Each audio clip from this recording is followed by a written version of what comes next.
debate antes de estarmos em pé, e a gente abrir a nossa Bíblia na carta aos Hebreus.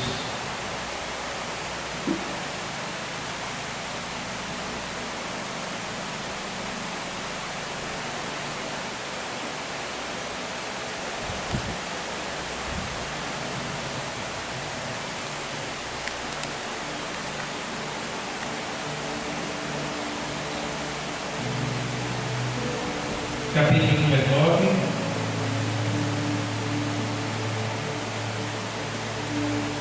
versículo número 22. Glória a Deus.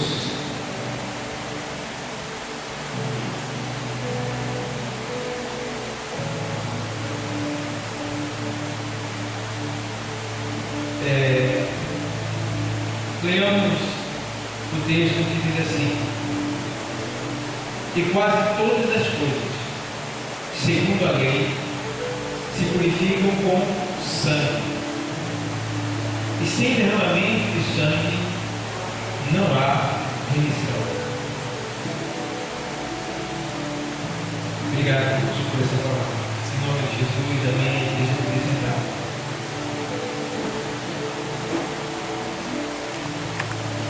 Amados, nós estamos em um culto denominado culto de ceia, a ceia do Senhor.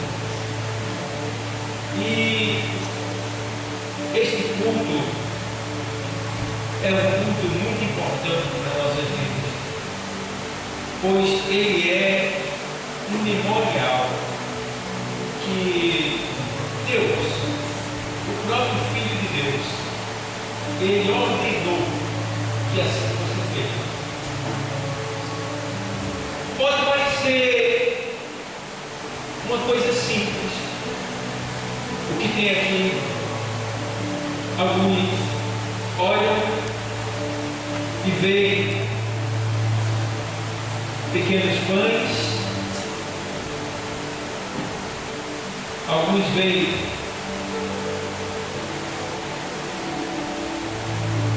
pequenas porções de suco de uva, e a gente vê que,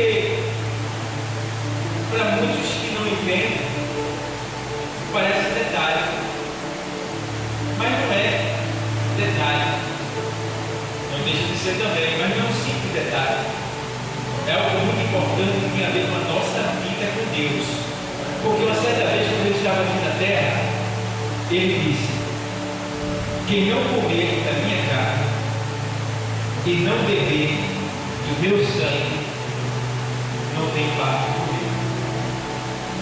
Então,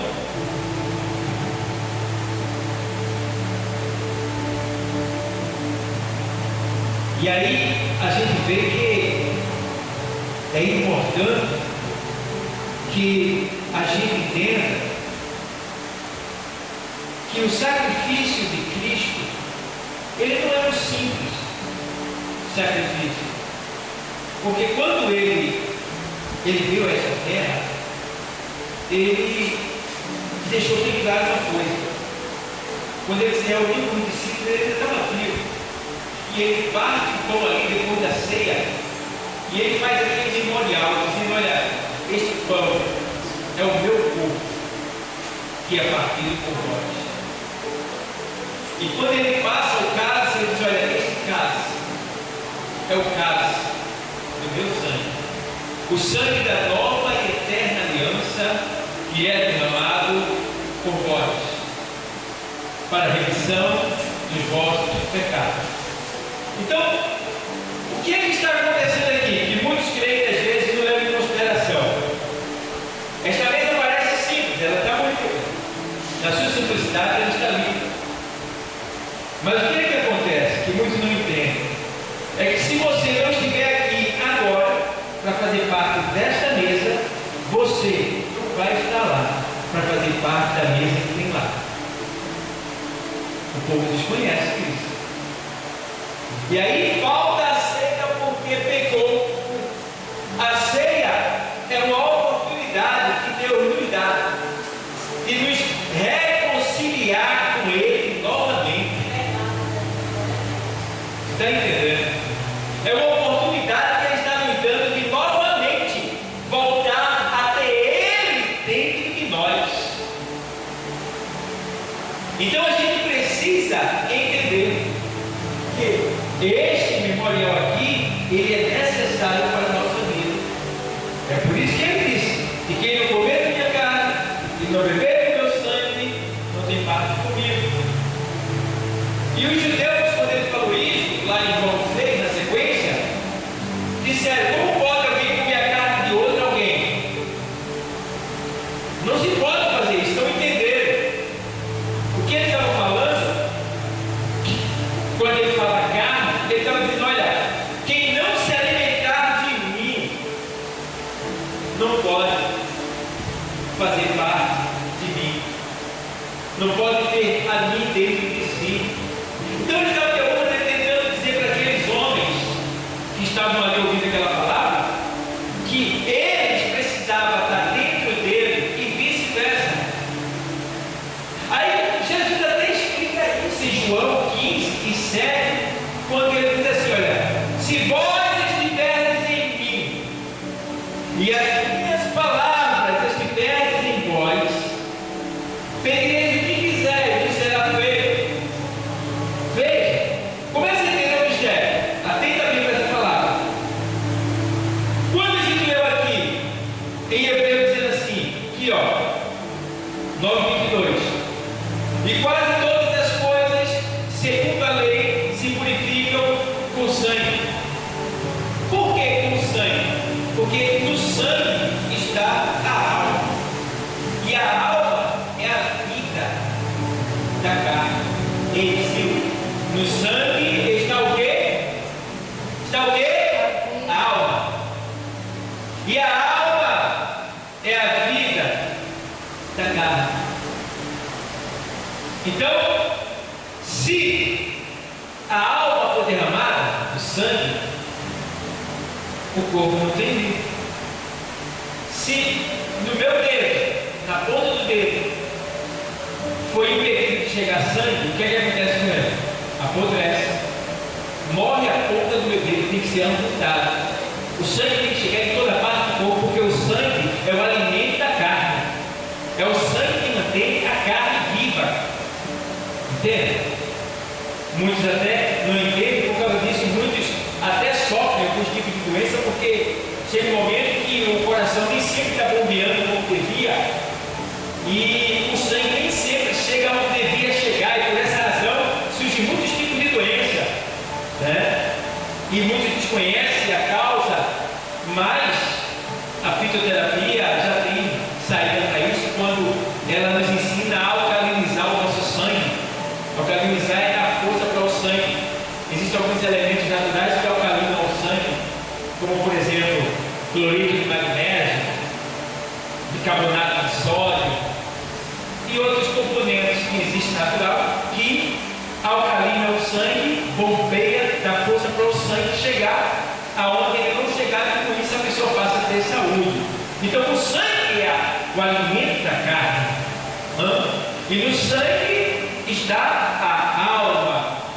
Então o que é aqui está querendo dizer? Naquele tempo, aqui, quando o escritor de Hebreus está dizendo, olha, e quase todas as coisas, segundo a lei Moisés, a lei, se purificam com sangue. Então naquele tempo era necessário que se purificasse tudo com sangue, principalmente o tabernáculo, o tecido do tabernáculo e aquilo que faria parte do tabernáculo, que no caso agora seria Jesus Cristo e seria também nós.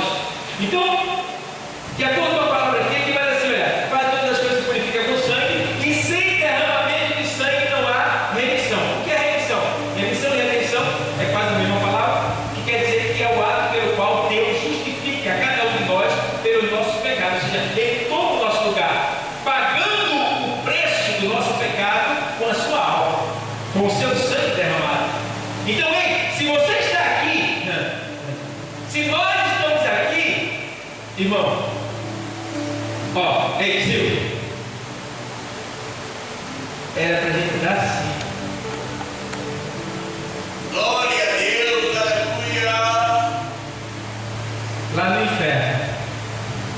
pessoas que, se tivesse a oportunidade de voltar para cá, eu vou andar de joelho pelo resto da minha vida.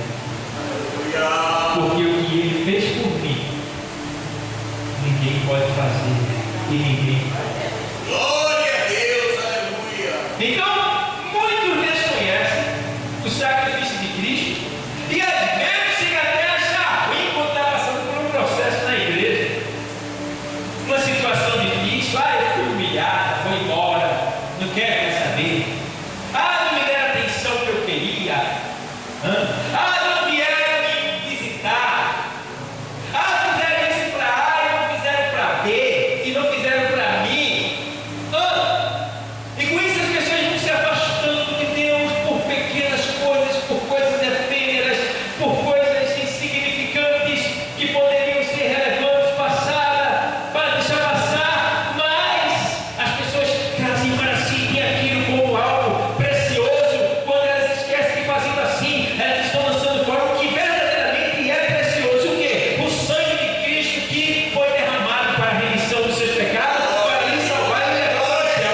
Por isso as pessoas estão lançando fora a salvação, perdendo o direito da primogenitura, o direito da vida eterna, o direito de estar com Cristo para sempre, e não percebem o risco que estão correndo.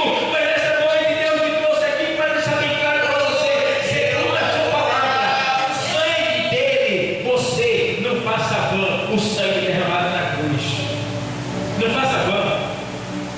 Respeite aquele sangue, porque 1:7 de João, da Epístola de João, 1 de João 1:7, o texto sagrado diz: se andarmos na luz, como Ele na luz está, vê bem, se andarmos na luz, quem é a luz? Jesus, a palavra de Deus. Se nós andarmos na luz, como Ele na luz está, Ele é luz. Temos comunhão uns com os outros. O que é comunhão? Unidade de pensamento, parceria, companheirismo, acordo. É dar as mãos. Isso é comunhão. Se andarmos na luz, como Ele na luz está, temos comunhão um com os outros.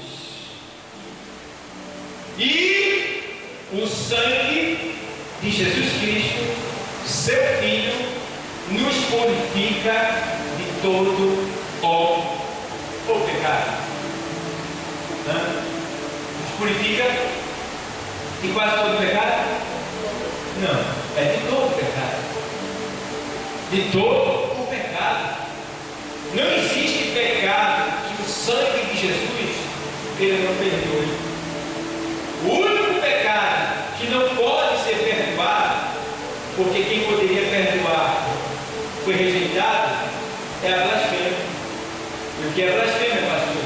É você não querer Deus, não obedecer a Deus e desprezar a palavra de Deus. Deus falando e você não. Deus falando, não. E aí você morre. Isso é caracterizado pela blasfêmia, porque você não obedeceu. Você não deixou se convencer por aquele que tem o verdadeiro poder de convencer, que é quem? O Espírito Santo de Deus. Vê bem. Então, muitos estão em blasfêmia diante de Deus, porque elas estão resistindo a Deus e não percebem. Estão resistindo a Deus e não percebem. Então, amados, a gente precisa só entender que Deus, Ele é aquele que nos avisa, para que em nenhum momento a gente venha vacilar e ceder espaço para o inimigo. Voltando para a leitura, a gente precisa entender que o sacrifício remidor de Cristo, ele é um sacrifício em nosso lugar. Ele é um sacrifício feito em nosso lugar. E a gente precisa entender que esse sacrifício não pode ser rejeitado por nós. E aí você vê aqui, por exemplo, o sacrifício de Cristo foi absolutamente necessário, que é isso aqui que a gente viu, muito importante. E ele também foi tipificado lá em Levítico 16:10, lá mostra que isso aconteceu no passado como tipificação de Cristo, ou seja, era Moisés ali fazendo aquele sacrifício. 16:10 diz assim, mas o bode sobre que caía a sorte para ser bode emissário apresentar-se-á vivo perante o Senhor para fazer expiação com ele, para enviá-lo ao deserto como bode emissário. Aí 8 diz assim, e Arão lançará sorte sobre os dois bodes, uma sorte pelo Senhor e a outra sorte pelo bode emissário. Então Arão fará chegar o bode sobre o qual caía a sorte pelo Senhor e o oferecerá para a expiação do pecado. Então aqui falando sobre dois bodes que eram trazidos para ser sacrificados em prol do pecado de um pecador. Então o bode havia o sorteio feito e o bode ficava para ser morto, o seu sangue derramado e o sangue ser aspergido sobre o pecador, e o outro bode era levado para o deserto para ser solto, e ele ia embora pelo deserto e se perdia até morrer. Isso aí era um tipo de que o pecado da pessoa que foi sacrificado, né, que pagou aquele sangue do bode derramado, foi lançado no esquecimento. Não há mais lembrança e não há mais prova, porque quando aquele bode se perde, não há mais como achar ele. Aquele é o sinal de que os pecados, todos os nossos pecados, não há mais lembrança dele. Não tem mais como alguém nos acusar de um pecado diante de Deus, porque todos os nossos pecados já foram perdoados e não há mais lembrança no céu. E aí a gente vê que o sangue de Jesus Cristo, ele tem esse poder, e ele é plenamente válido. 9:11 daqui da carta aos Hebreus, o Senhor, ele diz, deixa eu ler para você, no 9:11, vou ler para você, ele diz assim, mas vindo Cristo, o sumo sacerdote dos bens futuros, por um maior e mais perfeito tabernáculo, não feito por mãos, isto é, não desta criação. Veja bem, do 12, nem por sangue de bodes e bezerros, mas por seu próprio sangue, entrou uma vez no santuário, havendo efetuado uma eterna redenção. Então, antigamente, todo ano, o pecador tinha que apresentar um sacrifício de animal. Agora não. Depois que Jesus veio, ele foi no lugar dos animais e foi no lugar dos pecadores. E ali ele se entregou, derramando todo o seu sangue, toda a sua alma, para a remissão dos nossos pecados, tomando o nosso lugar, pagando a nossa dívida.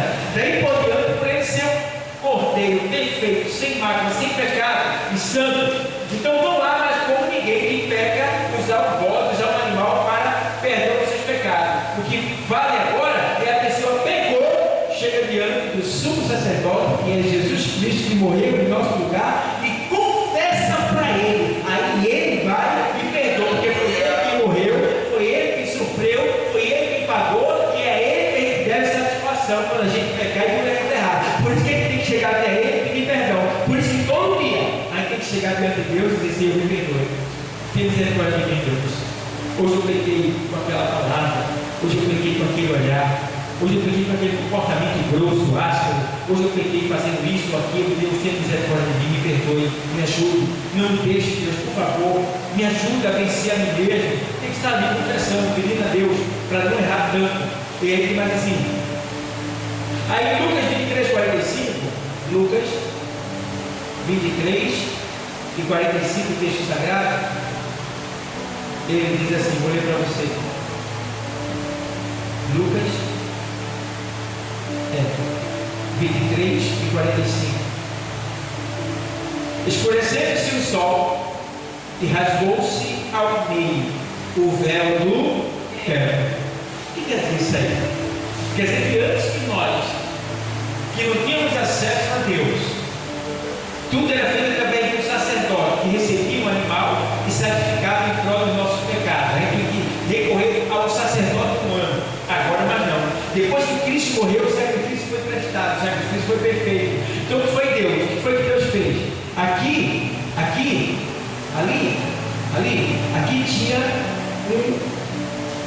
tinha um véu com 72 dobras, igual a essa, pesando mais de 72 quilos, grosso mesmo, fechando aqui. Ninguém entrava aqui porque aqui estava o Senhor, que era a arca da aliança. Então o que acontece? Quando o Senhor morre na cruz, o sacrifício foi o quê? Completo. O que Jesus faz? Ele abre a porta para a gente entrar na presença de Deus. Coisas que a gente não tinha direito. Só o sacerdote, uma vez por ano, poderia fazer isso e pedir perdão pelos nossos pecados. Depois da morte de Cristo, Deus pega e rasga o véu desse texto de cima para baixo. Não foi de baixo para cima, foi de cima para baixo. Quer dizer que quem cortou foi quem estava em cima. Ele corta, dizendo para Deus: olha aqui, não tem mais impedimento. Agora meu filho trouxe vocês até mim. Podem entrar na minha presença, podem falar comigo, podem buscar a minha face, que eu estou pronto para me responder. Irmãos, se a gente levar em consideração e analisar tudo que Deus fez para que a gente pudesse ser livre e não precisar de mais ninguém, hoje você não precisa de mais ninguém. Você é sacerdote agora para ir, porque o Senhor diz na sua palavra em Apocalipse que Ele nos fez rei e sacerdote. E agora eu posso entrar livremente, e não só por mim, e por qualquer pessoa também. Por isso que nós, como sacerdotes, devemos apresentar a Deus sacrifício em prol dos pecadores que estão lá fora. Isso é responsabilidade nossa. Dizer: Senhor, vai lá e busca. E não só pedir para o Senhor trazê-los, mas a gente também oferecer o nosso corpo como sacrifício para buscá-los. E trazê-los para a presença de Deus. Então, amados, veja como é lindo tudo isso. E agora, esse sacrifício, ele foi perfeito, plenamente válido. A gente vê aí, porque o véu foi rasgado, foi comprovado que Deus, ele cumpriu, né, com o sacrifício. E agora ele também foi plenamente suficiente. Esse sacrifício de Cristo, plenamente suficiente. Por quê? Se isso não acontece, se ele não é plenamente suficiente, se não fosse plenamente perfeito, o diabo, ele estava em liberdade, a gente estava vivo. Mas foi tão perfeito o sacrifício de Deus, usando seu Filho Jesus em nosso favor, para nosso perdão, nossa redenção, que Satanás não tem argumento. E diante do nome de Jesus, ele tem que se culpar e tem que respeitar, porque o Senhor é Deus, sobre todas as coisas. E aí a gente vê aqui, ó, que ele tem lá Romanos 3 e 26. Aos Romanos 3 e 26. Para a demonstração da sua justiça neste tempo presente, para que ele seja o que? Justo e justificador daqueles que têm o que? Fé em Jesus. Ó, ele diz aqui, ó, para que ele seja justo, vê bem, e justificador. Tem duas palavras importantes que a gente precisa levar em consideração. Para que Deus seja justo para conosco. Ele foi justo ou não foi? Porque a gente pecou. Foi ele que mandou? Não. A gente pecou porque quis. O homem caiu porque quis. Mas Deus sendo justo, não condenou a criatura. Ele fez o quê? Justiça. E não só fez justiça, matando seu filho para nos perdoar, para nos salvar, mas também nos o quê? Justificou. Olha para ele. Vê bem. Ele fez justiça com seu filho pelo pecado e nos justifica, ó, a todos nós. O que é esse aqui não deve mais nada. Eu já paguei a conta dele. Eu já paguei a dívida dele. Não há mais dívida. E aí Paulo escreve aos Romanos 18 primeiro, portanto agora nenhuma condenação há para os que estão em Cristo, mas que não andam segundo a carne, mas segundo o Espírito. Então, se você não anda segundo a carne, o que é segundo a carne? Seus pensamentos, fazer o que você quer, do jeito que quer, quando quer, com quem quer, aonde quer, na hora que quer, né? Tem pessoas que dizem, ninguém manda em mim, não tem esse cara de pastor, para o meu lado eu quero saber, eu não tenho satisfação de ninguém não, a vida é minha. Eita, esse aí também segundo a sua carne, segundo a carne, porque o pastor é um homem constituído por Deus para te ensinar o caminho da salvação. Ele não te salva, mas ele te mostra o caminho da salvação. Ele mostra como você deve proceder para você chegar nos céus. Então, este homem é necessário que haja ele, né, constituído por Deus, e muitos não consideram. E quem não considera quebra a cara. Irmãos, tem pessoas que, se eu pudesse, eu não posso falar o nome, questão de ética, mas que estão com uma vida desconcertada, a vida está um terror, estão na igreja, mas a vida está de cabeça para baixo. Sabe por quê? Não chegaram assim, pastor Galo, o que é a palavra de Deus? Qual o conceito de solidariedade? Eu vou contar de fazer isso. Não me procuraram, não me consideraram. Era uma ovelha minha, mas não me consideraram. E fizeram o que queriam. Estão derramando lágrimas de sangue. Estão na igreja, mas o preço que estão pagando não era eu que queria para eles, era a palavra que ia direcionar eles pelo caminho que ele nos daria nesse que eles estão agora. Então, é aquilo que eu digo: considera o teu pastor, considera a tua coordenadora, considera o teu ministério, respeita a igreja, respeita o ministério, que submete ao senhorio. Vai lá, eu vou ouvir, vou ver se vem de Deus mesmo, e faça para você ver, está tudo certo, tudo certo. Então, eu digo, meu Deus, tenha misericórdia, porque, irmão, nós temos que ser fiel a Deus, porque Ele é fiel a nós. Infelizmente, muitos não consideram isso, e por isso quebram a cara. E aí, 8:34 da carta aos Romanos, diz assim o texto: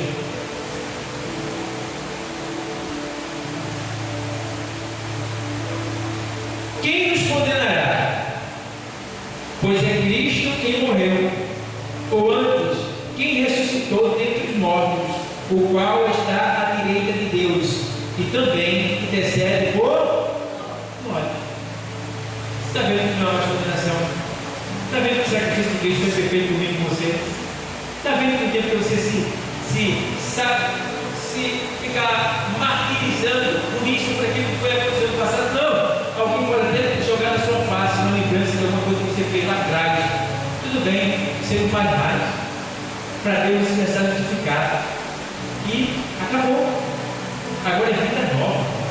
Agora é não fazer novamente. É não voltar para o pecado. Está entendendo? E aqui ele tem mais assim, o sacrifício de Cristo foi um acontecimento maravilhoso. Colossenses 1:20. Aos Colossenses 1:20, olha o que é que diz aqui, vou ler para você. E que, havendo por ele feito a paz, pelo sangue da sua cruz, por meio dele, reconciliar-se consigo mesmo todas as coisas, tanto as que estão na terra, como as que estão aonde? Meu Deus do céu, vocês estão entendendo aí? Que o sacrifício de Cristo, ele nos ligou novamente a Deus, ele nos trouxe novamente para Deus. Está vendo que você é Deus? Agora honre essa posição. Cuidado, não se escandalize, não dê espaço para o diabo, não deixe que o mundo venha olhar para você e dizer que crente frajuto, aquilo é crente em nada. Desse jeito aí é melhor dar no mundo, não deixe isso acontecer. Valorize, porque não foi fácil, foi uma arquitetura tremenda de Deus, até que tudo se cumprisse, para que hoje nós tivéssemos paz e estivéssemos aqui. Então, aí em Efésios 2:13, volta aí a página, e está escrito assim: mas agora, em Cristo Jesus, vós que antes estavais longe, já pelo sangue de Cristo chegaste o quê? Perto. Vê que coisa linda? 2:13 de Efésios.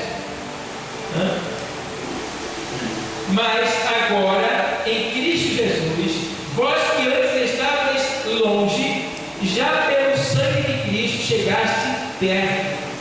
Porque Ele é a nossa paz, o qual de ambos os povos fez um, e derribando a parede de separação que estava no meio.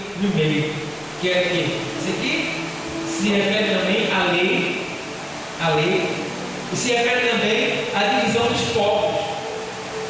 Os judeus eram um e não aceitavam que viessem pessoas de fora, mas aí o Senhor foi e derrubou essa parede que separava e fez ambos um só povo. Então não existe mais separação agora. Todos nós que cremos em Cristo somos um só em Cristo Jesus. Quem está entendendo? Amém? Então, para concluir, a gente vê aqui que o significado da condenação no caso aqui, a gente vê que esse sacrifício ele foi completo, e ao mesmo tempo a gente vê que ele tem um significado, e esse sacrifício significa que a condenação para os que o rejeitam. Por exemplo, Hebreus 10:26, se uma pessoa, ela, depois de todo esse sacrifício feito, e ela rejeita esse sacrifício, aí no capítulo 10 de Hebreus, de 26, diz assim: porque se pecarmos voluntariamente, irmão, escuta isso que tem que tá? Ei, Sil, escuta isso.